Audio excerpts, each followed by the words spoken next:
खबर शामिल करते हैं कराची डिस्ट्रिक्ट सेंट्रल थाना अजमेर नगरी से। बाइक चोरी की सीसीटीवी कैसे सिटी न्यूज़ ने हासिल कर ली।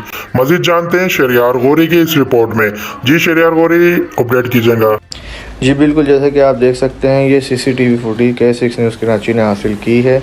इस सीसीटीवी फुटेज में देखा जा सकता है कि मुबीना तौर पर दो डाकू जो कि बाइक चोरी कर रहे हैं, ये बाइक घर के आगे से इन्होंने ताला तोड़ के चोरी की है। इसके मालिक मोहम्मद इरफान का ये कहना है कि इनको ये बाइक वापस दिलाई जाए। इन्होंने इस बाइक की FIR भी कराई है जो कि area sector 5B3 Khwaja Ajmer नगरी का थाना डिस्ट्रिक्ट सेंट्रल कहलाता है। और हम भी पुलिस से ये अपील करते हैं कि ऐसे हादसा जो कि इलाके में पेश आ रहे हैं इसके लिए हम मजम्मत करते हैं और अपील करते हैं कि इनके खिलाफ़ सख्त से सख्त कार्रवाई की जाए।